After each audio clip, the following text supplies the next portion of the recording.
പ്രാർത്ഥനയോടുകൂടി ഇന്നത്തെ വചന ശുശ്രൂഷയിലേക്ക് നമുക്ക് പ്രവേശിക്കാം.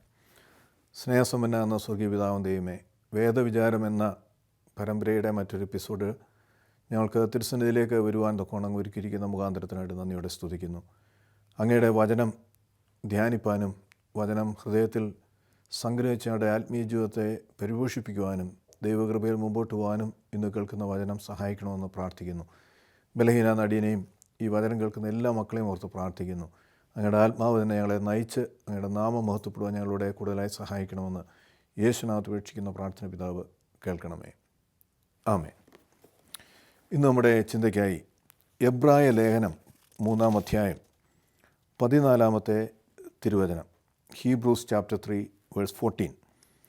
ആദ്യ വിശ്വാസം അവസാനത്തോളം മുറുകെ പിടിക്കുന്നുവെങ്കിൽ മാത്രമേ നാം ക്രിസ്തുവിൽ പങ്കാളികളായി തീരുകയുള്ളൂ.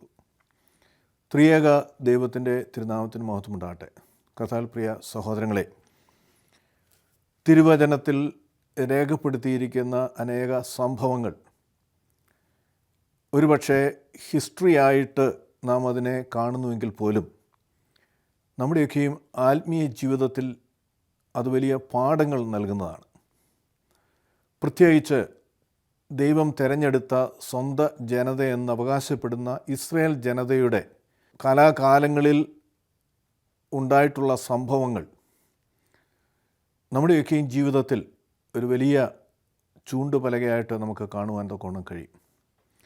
എബ്രായ ലേഖനം 3-4 അധ്യായങ്ങളിലേക്ക് നാം വരുമ്പോൾ പഴയ നിയമത്തിൽ ദൈവം വിളിച്ച് വേർതിരിച്ച ജനതയെക്കുറിച്ചും പുതിയ നിയമത്തിൽ അല്ലെങ്കിൽ കർത്താവിൻ്റെ ക്രൂശ് മരണം വഴി തിരഞ്ഞെടുക്കപ്പെട്ട രണ്ടാം ഇസ്രായേലായ നമ്മുടെ ആത്മീയ ജീവിതത്തെക്കുറിച്ചൊക്കെയും പ്രതിപാദിച്ചിട്ടുണ്ട്. പഴയ നിയമത്തിൽ നമുക്കറിയാം, ദൈവം ഒരു മനുഷ്യനെ വിളിച്ച് വേർതിരിച്ച് അവനിലൂടെ ഉണ്ടായ സന്തതികൾ ഇസ്രായേൽ സമൂഹമായി വളരുന്ന സാഹചര്യങ്ങൾ നാം വായിക്കുന്നു. അവർ ഏതാണ്ട് 430 വർഷക്കാലം മിസ്രൈമിൽ അടിമത്തത്തിൽ കഴിയുന്നു. ആ അടിമത്തത്തിൽ നിന്ന് അവരെ വിമോചിപ്പിക്കുവാൻ ദൈവം ഒരു മനുഷ്യനെ ഒരുക്കുകയാണ്, മോശ എന്ന ദൈവപുരുഷനെ. 40 വർഷം രാജകൊട്ടാരത്തിലും 40 വർഷം മരുഭൂമിയിലും ജീവിച്ച് അവനെ ആ ഒരു വലിയ ദൗത്യത്തിന് വേണ്ടി ദൈവം ഒരുക്കുന്നതായിട്ട് നാം കാണുകയാണ്. അതിനുശേഷം മോശ വഴി ദൈവം അടിമത്തത്തിൽ കഴിഞ്ഞിരുന്ന ഇസ്രായേൽ ജനതയെ വിടുവിച്ച് പാലും തേനും ഒഴുകുന്ന കനാനിലേക്ക് നയിക്കുന്നതായിട്ട് നാം കാണുന്നുണ്ട്. പുതിയ നിയമത്തിലേക്ക് വരുമ്പോൾ പാപത്തിൻ്റെ അടിമത്തത്തിൽ കഴിയുന്ന മാനവരാശിയുടെ രക്ഷയ്ക്ക് വേണ്ടി യേശുവിനെ ദൈവം ഈ ഭൂമിയിലേക്ക് അയക്കുന്നതായിട്ട് നാം കാണുകയാണ്. യേശുവിൻ്റെ ക്രൂശ് മരണം മൂലം, യേശുവിൻ്റെ രക്തം മൂലം പാപമോചനം എന്ന വലിയ അതിമഹത്തായ അനുഗ്രഹത്തിലേക്ക് പ്രവേശിക്കുവാൻ മാനവരാശിക്ക് മുഖാന്തരം ഒരുക്കപ്പെടുന്നതായിട്ട് നാം കാണുകയാണ്. ഇസ്രായേൽ ജനതയെ സംബന്ധിച്ചോളം അവരുടെ പ്രവാചകന്മാരിൽ ശ്രേഷ്ഠനായ ഒരു പ്രവാചകനായിരുന്നു മോശ. അടിമത്തത്തിൽ നിന്നും അവരെ വിമോചിച്ച പ്രവാചകൻ. ദൈവവചനം, വിശുദ്ധ ബൈബിളിലെ ആദ്യത്തെ 5 ബുക്കുകൾ, ഇസ്രായേൽ ജനതയ്ക്ക് തോറ എന്നറിയപ്പെടുന്ന 5 ബുക്കുകളുടെ രചയിതാവായ മോശ, ദൈവകൽപ്പന ദൈവത്തിൻ്റെ കരങ്ങളിൽ നിന്ന് ഏറ്റുവാങ്ങിയ ദൈവപുരുഷൻ, ഇസ്രായേൽ ജനതയെ മിസ്രൈമി അടിമത്തത്തിൽ നിന്നും കനാനിലേക്ക് നയിച്ച ദൈവപുരുഷനൊക്കെയും അവർ കാണുമ്പോൾ പാപത്തിൻ്റെ അടിമത്തത്തിൽ കഴിഞ്ഞിരുന്ന മാനവരാശിയുടെ രക്ഷയ്ക്ക് വേണ്ടി ഭൂമിയിൽ നമുക്ക് വേണ്ടി ക്രൂശിക്കപ്പെട്ട് സ്വന്തം രക്തം ചിന്തിയ യേശു എന്ന മഹാപുരോഹിതനെക്കുറിച്ച് ആണ് ഇവിടെ നമുക്ക് ഈ തിരുവചനത്തിൽ വായിക്കുവാൻ കഴിയുന്നത്. എന്നാൽ ഈ തിരുവചനം നാം പഠിക്കുമ്പോൾ ഇസ്രായേൽ ജനതയ്ക്ക് ഒരു വലിയ വാഗ്ദത്തം നൽകിയാണ് ദൈവം അവരെ അടിമത്തത്തിൽ നിന്നും വിടുവിച്ച് കൊണ്ടുപോകുന്നത്. പാലും തേനും ഒഴുകുന്ന കനാൻ ദേശം, അവർ പണിതിട്ടില്ലാത്ത കെട്ടിടങ്ങളിൽ വസിക്കുവാൻ, അവർ നട്ടിട്ടില്ലാത്ത വൃക്ഷങ്ങളുടെ ഫലം അനുഭവിക്കുവാൻ, അനുഗ്രഹമായ ഒരു ഭൂമിയിലേക്ക് ദൈവം അവരെ പ്രവേശിപ്പിക്കുവാൻ ആഗ്രഹിച്ചുകൊണ്ടാണ് മിസ്രൈമിൽ നിന്നും അവരെ വിടുവിച്ച് കൊണ്ടുപോകുന്നത്.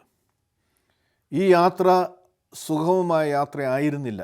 600,000 വരുന്ന പുരുഷന്മാർ എന്ന് പറയുമ്പോൾ ഏതാണ്ട് 20 ലക്ഷം വരുന്ന ഒരു ജനസമൂഹമാണ് മരുഭൂമിയിലൂടെ ഈ കനാൻ ദേശത്തേക്ക് യാത്ര തിരിക്കുന്നത്. അവരുടെ യാത്രയിൽ അനേക പ്രതിസന്ധികൾ അവർ നേരിടുന്നതായിട്ട് നാം കാണുന്നുണ്ട്.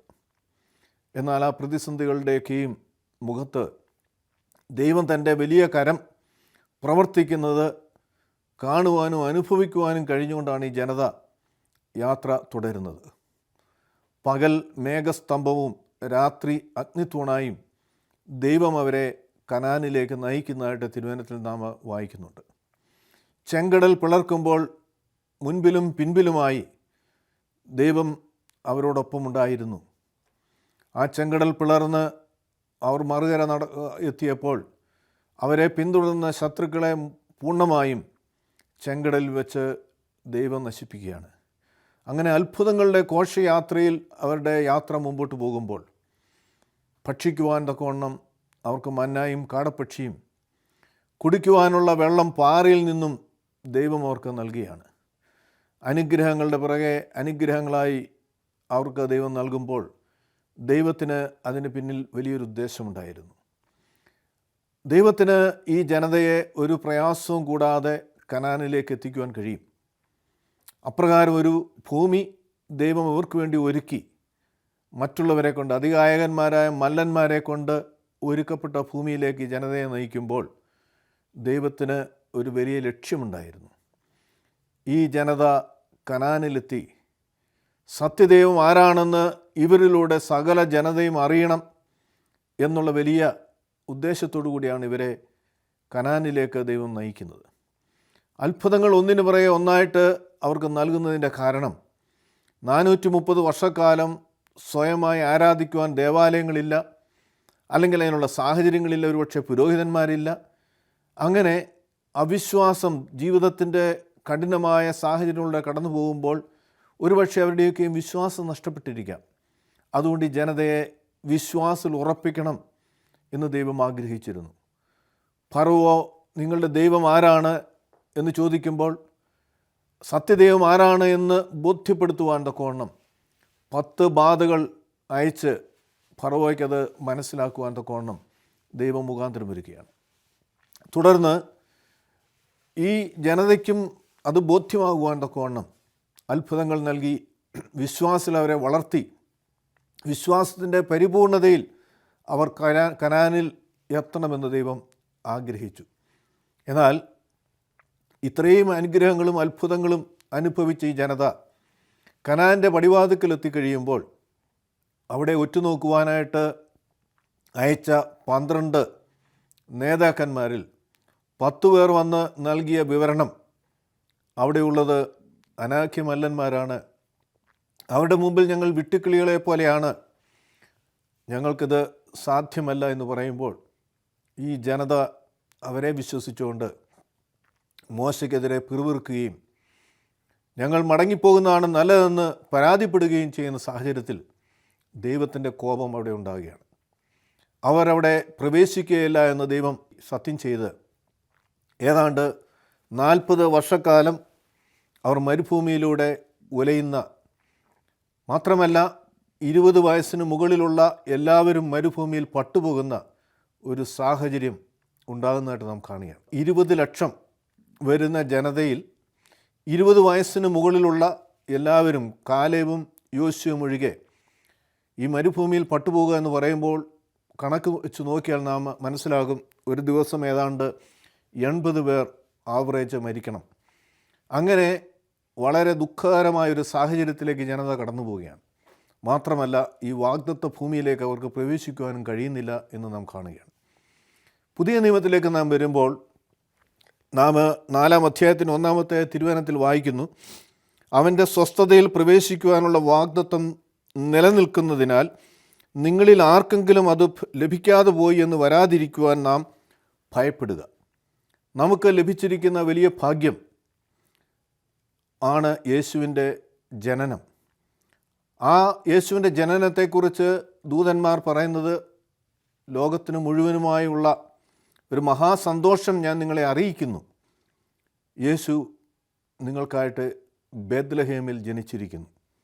ആ സന്തോഷം എന്ന് പറയുമ്പോൾ സകല മാനവരാശിക്കും ലഭ്യമായിരിക്കുന്ന വലിയ അനുഗ്രഹമാണ്, വലിയ ഗിഫ്റ്റായിട്ട് നമുക്ക് കാണുവാൻ തക്കോണം കഴിയും. എന്നാൽ ഈ അനുഗ്രഹം, യേശുവിൻ്റെ ക്രൂശ് മരണം മൂലം മാനവരാശിക്ക് ലഭിച്ച രക്ഷയെന്ന വലിയ സന്തോഷം, സ്വർഗരാജ്യം, കനാൻ എന്ന സ്വർഗരാജ്യത്തിൽ പ്രവേശിക്കുവാനുള്ള വലിയ അവകാശം യേശുവിൻ്റെ ക്രൂശ് മരണം വഴി നമുക്ക് ലഭ്യമായിരിക്കുകയാണ്.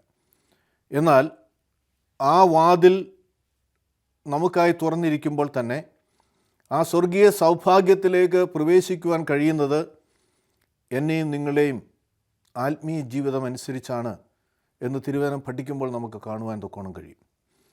എല്ലാവർക്കും അതിനുള്ള അവസരം ദൈവം നമുക്കായിട്ട് നൽകി. സ്വർഗീയ കനാനിൽ പ്രവേശിക്കുവാൻ തക്കോണമുള്ള വാതായനം യേശുവിൻ്റെ ക്രൂശ് മരണം മൂലം, അവൻ്റെ രക്തം മൂലം നമുക്ക് മുഖാന്തരമൊരുക്കിയെങ്കിൽ 4-ാം അധ്യായത്തിൻ്റെ 2-ാമത്തെ തിരുവചനത്തിലേക്ക് നാം വരുമ്പോൾ, അവരോടെന്ന പോലെ നമ്മോടും സുവിശേഷം പ്രസംഗിക്കപ്പെട്ടു, എന്നാൽ കേട്ട വചനം അവർക്ക് പ്രയോജനപ്പെട്ടില്ല, കാരണം കേട്ടവരിൽ അത് വിശ്വാസമായി പരിണമിച്ചില്ല. പഴയ നിയമത്തിൽ ഇസ്രായേൽ ജനത ദൈവത്തിൻ്റെ ശബ്ദം അനുദിനം കേട്ടുകൊണ്ടാണ് അവർ മുമ്പോട്ട് നയിക്കപ്പെട്ടത്. അവരുടെ മധ്യേ ദൈവമുണ്ടായിരുന്നു, ദൈവത്തിൻ്റെ സാന്നിധ്യം അവരോടൊപ്പം ഉണ്ടായിരുന്നു. ദൈവത്തിൻ്റെ പ്രതിപുരുഷനായ മോശ വഴി ദൈവം മുഖാമുഖം സംസാരിച്ചിരുന്നു.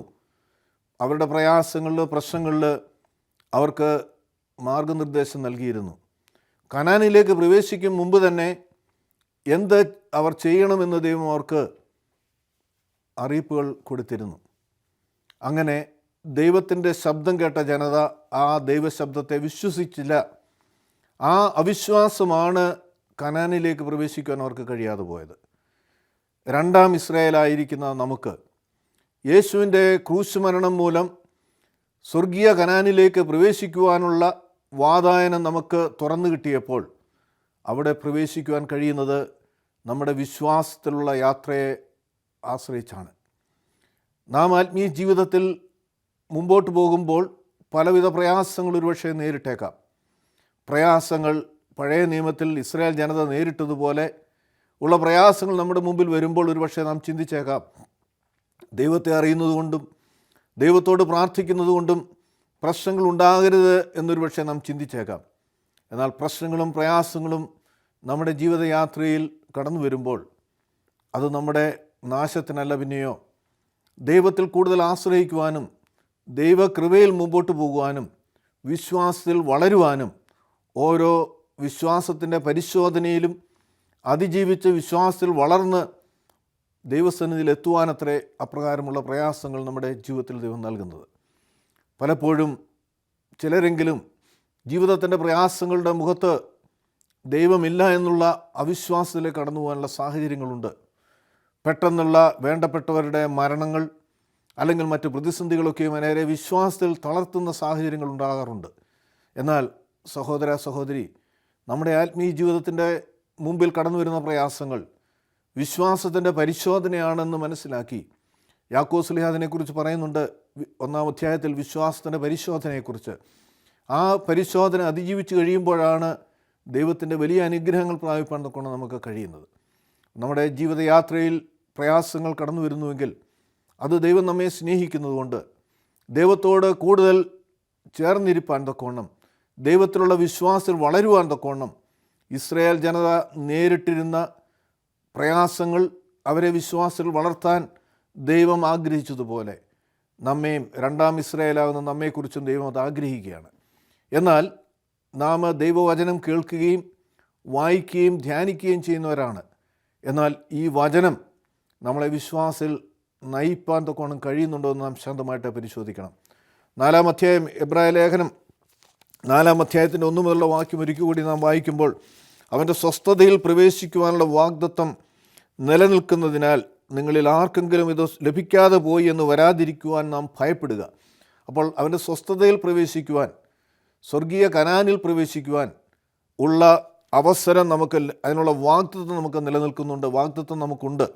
എന്നാൽ അത് നിങ്ങളിൽ ആർക്കെങ്കിലും അത് ലഭിക്കാതെ പോയി എന്ന് വരാതിരിക്കുവാൻ നാം ഭയപ്പെടുക. യേശു ക്രൂശിൽ മരിച്ചതുകൊണ്ട് മാത്രം ആ രക്ഷ നമുക്ക് അനുഭവമാക്കുവാൻ കഴിയുകയില്ല. അതുകൊണ്ടാണ് 2-ാം വചനത്തിൽ ഇപ്രകാരം പറയുന്നത്, അവരോടെന്ന പോലെ നമ്മോടും സുവിശേഷം പ്രസംഗിക്കപ്പെട്ടു.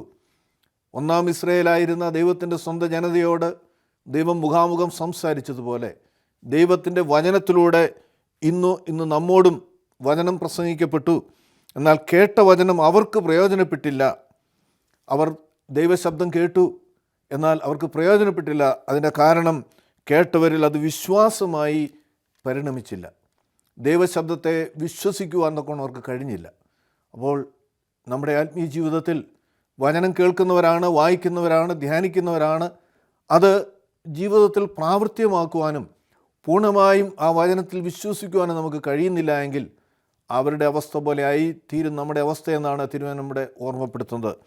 3-ാമത്തെ തിരുവചനത്തിൽ നാം വായിക്കുന്നു, വിശ്വസിച്ചവരായ നാമല്ലോ സ്വസ്ഥതയിൽ പ്രവേശിക്കുന്നത്. ലോകസ്ഥാപനത്തിൽ തന്നെ അവൻ്റെ പ്രവൃത്തികൾ പൂർത്തിയായെങ്കിലും അവർ എൻ്റെ സ്വസ്ഥതയിൽ പ്രവേശിക്കുകയില്ല എന്ന് ഞാൻ എൻ്റെ കോപത്തിൽ സത്യം ചെയ്തു എന്ന് അരുളി ചെയ്തിരിക്കുന്നു. അപ്പോൾ ആ സ്വസ്ഥതയിൽ, സ്വർഗീയ സൗഭാഗ്യത്തിലേക്ക് പ്രവേശിക്കുവാൻ നമുക്ക് കഴിയണമെങ്കിൽ നാം ദൈവവചനത്തിൽ ആശ്രയിച്ച് വചനത്തെ പൂർണ്ണമായും വിശ്വസിച്ച് വചനാധിഷ്ഠിതമായൊരു ജീവിതം നയിപ്പാൻ കൊണ്ട് നമുക്ക് കഴിയണം എന്ന് തിരുവചനം നമ്മെ ഓർമ്മപ്പെടുത്തുകയാണ്. തിമോഥെയോസിന് എഴുതിയ 1-ാം ലേഖനം 4-ാം അധ്യായത്തിന് 1-ാം വാക്യത്തിലേക്ക് നാം വരുമ്പോൾ നാം ഇപ്രകാരം വായിക്കുന്നു, എന്നാൽ ഭാവി കാലത്ത് ചിലർ വ്യാജാത്മാക്കളുടെയും ഭൂതങ്ങളുടെ ഉപദേശങ്ങളെയും ശ്രദ്ധിച്ച് വിശ്വാസത്തിൽ നിന്ന് പിന്മാറുമെന്ന് ആത്മാവ് വ്യക്തമായി പറയുന്നു. അപ്പോൾ ഇപ്രകാരമുള്ള സാഹചര്യങ്ങളൊക്കെ നമ്മുടെ ആത്മീയ ജീവിതത്തിൽ കടന്നു വരാം. നമ്മെ തെറ്റിക്കുന്ന രീതിയിലുള്ള ഉപദേശങ്ങൾ ഒരുപക്ഷെ കടന്നു വന്നേക്കാം.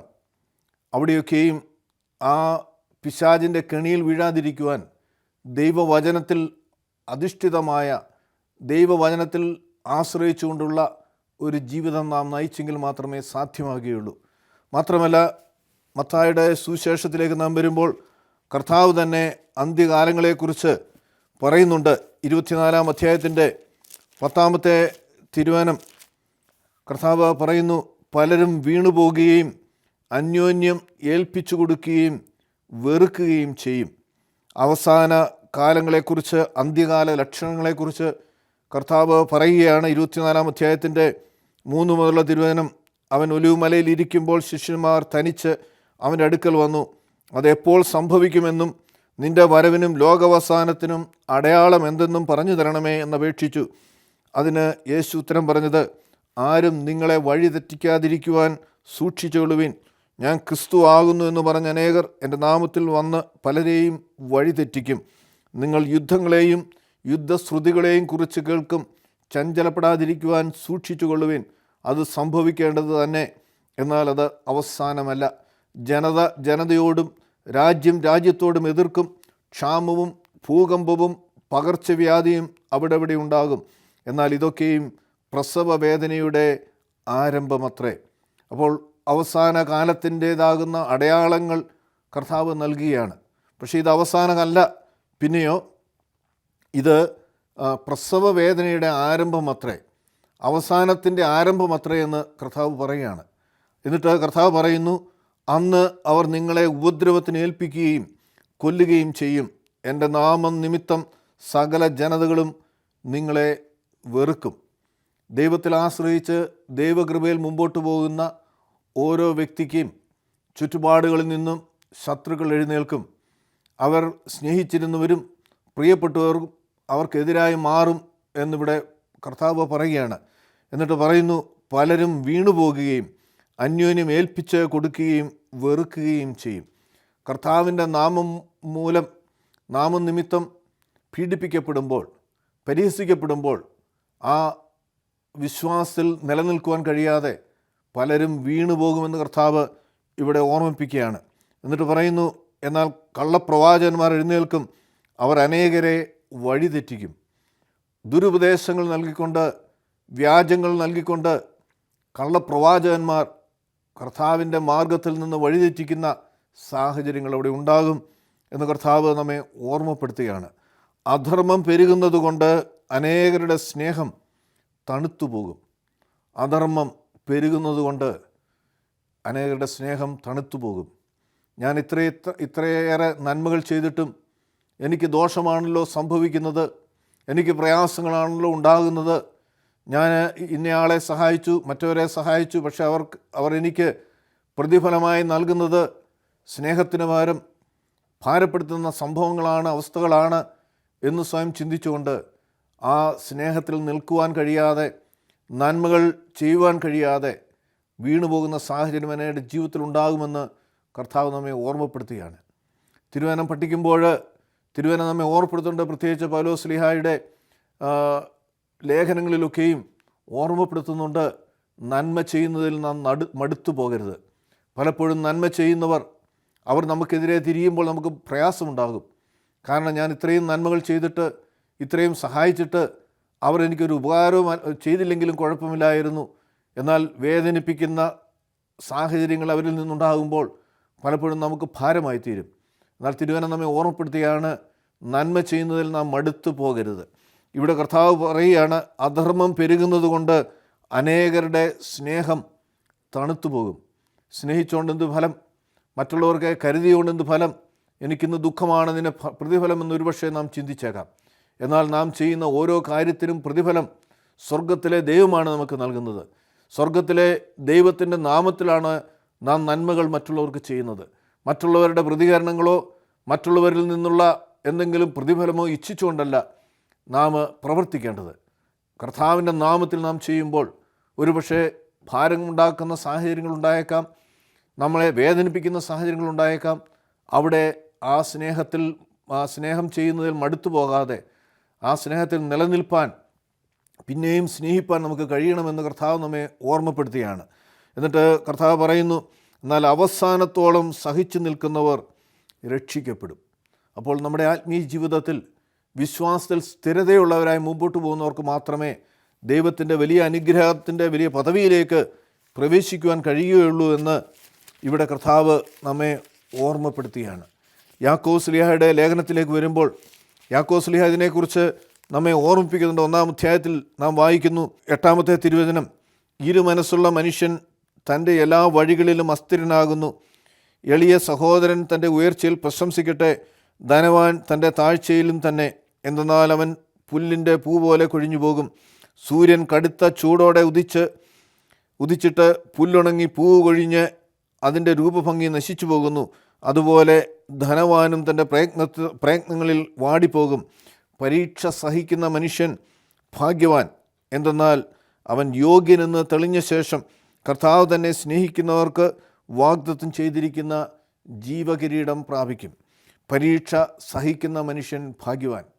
അപ്പോൾ പരീക്ഷകൾ ഇവിടെ 1-ാം അധ്യായത്തിൻ്റെ 3-ാമത്തെ തിരുവചനത്തിൽ യാക്കോബ് ശ്ലീഹ പറയുന്നു, നിങ്ങളുടെ വിശ്വാസത്തിൻ്റെ പരിശോധന സഹിഷ്ണുത ഉളവാക്കുന്നു എന്ന് നിങ്ങൾ അറിയുന്നുവല്ലോ.